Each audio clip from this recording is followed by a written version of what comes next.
국밥집 같은 식당을 가면 테이블 한 켠에 소금과 같이 놓여있는 것이 있죠. 네, 바로 후추입니다. 식당에서 돈도 따로 받지 않고 그냥 내주는 조미료에 불과한 후추가 과거에는 검은 황금이라고 불렸던 사실을 알고 계시나요? 오늘은 이 검은 황금에 얽힌 이야기를 해보고자 합니다.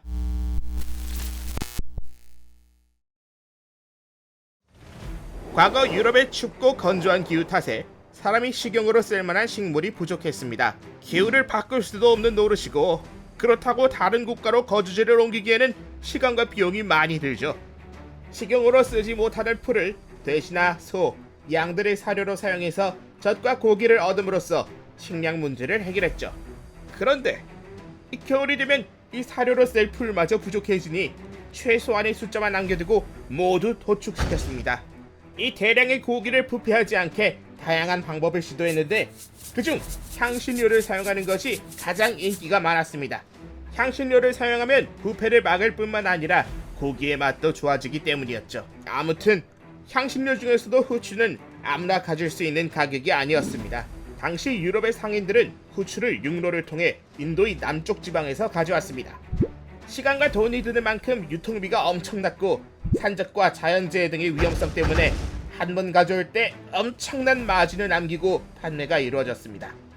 이러한 고가의 가격임에도 불구하고 당시 유럽은 후추 열풍이었습니다. 십자군 전쟁 때 이슬람의 향신료 문화를 접한 이들이 유럽에도 전파시킨 것이죠. 하지만 아까 말했듯이 원산지가 너무나도 멀고 험난한 탓에 가격이 비싼 것은 물론이고 돈이 있더라도 구하기가 쉽지 않았습니다. 그래서 유럽은 후추를 가져오기 위해 바다로 눈을 돌리기 시작합니다. 당시 유럽에서 바다라 함은 누구나 지중해를 떠올렸습니다. 아직 신대륙을 발견하기 전이라 지중해 이외의 바다는 생소했죠.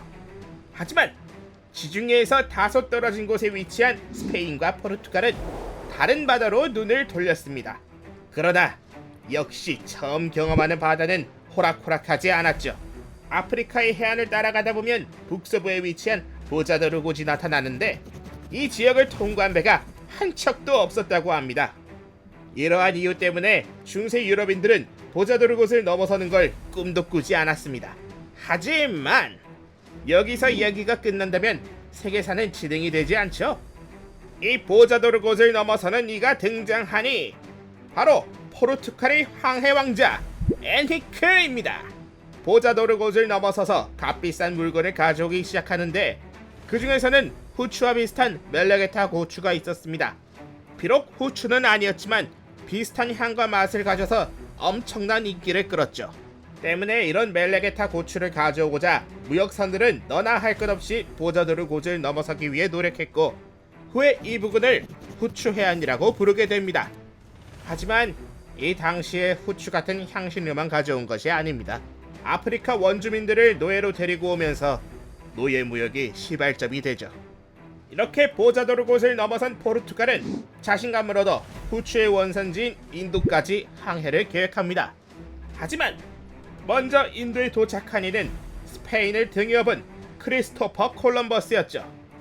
물론 실제로 도착한 곳은 인도가 아니고 아메리카 대륙입니다만 아무튼 인접국에게 신대륙 발견을 먼저 내준 포르투갈은 체면을 세우고자 다른 아메리카 대륙을 차지하고자 했고 이에 질세라 스페인도 포르투갈과 함께 아메리카 대륙의 식민지를 건설하기 시작합니다. 이러한 스페인과 포르투갈의 경쟁이 과열되자 식민지를 둘러싼 갈등이 끊이지 않았고 이를 본 가톨릭 교황은 전쟁으로 이어지는 것을 방지하고자 두 국가에게 토르데시아스 조약을 제시합니다. 이 조약은 카보베르데 섬 서쪽 서경 46도 지점을 기준으로 경계선이 남북 방향으로 그어져 동쪽은 포르투갈이, 서쪽은 스페인이 가져가라는 조약입니다. 아니 근데 초등학교 때 책상에 줄 긋는 것도 아니고 지들이 뭔데 대륙을 반반 나눠 가지라고 하는지 그것도 교황이라는 양반이 말이야. 아무튼 이렇게 아메리카 대륙을 차지하고 이제는 아시아 대륙으로의 진출도 넘보기 시작합니다. 이 중심에 있는 인물이 바로 페르디난드 마젤란인데 그는 포르투갈인이었으나 1517년에 스페인으로 넘어갔으며 스페인 국왕인 카를로스 1세의 왕명을 받아 태평양을 넘어서서 아시아로의 진출을 계획합니다. 처음 스페인에서 남미의 리우데자네이루까지 항해가 너무나도 험난했는데 이는 후에 마젤란 해협으로 명명되었고, 마젤란은 남미에서 아시아까지의 바다를 마젤란 해협에 비해 너무나 평화로워 이를 태평양이라고 명명했습니다. 다른 향신료도 사용해도 크게 문제는 없었고, 향신료가 없더라도 부패를 막을 방법은 있었죠. 그럼에도 후추 대란이 일어난 것은 귀족들의 부와 사치의 상징처럼 사용되었기 때문입니다. 인간이 검은 황금을 차지하기 위한 검은 욕망은 신대륙 발견이라는 세계사에 기록될 대항해 시대를 만들어냈지만, 검은 욕망에서 비롯된 만큼 그들의 목적은 결국 노예 무역으로 흐르게 되었죠. 지금까지 지식전당포였습니다. 재밌게 보셨다면 구독과 좋아요 부탁드리겠습니다.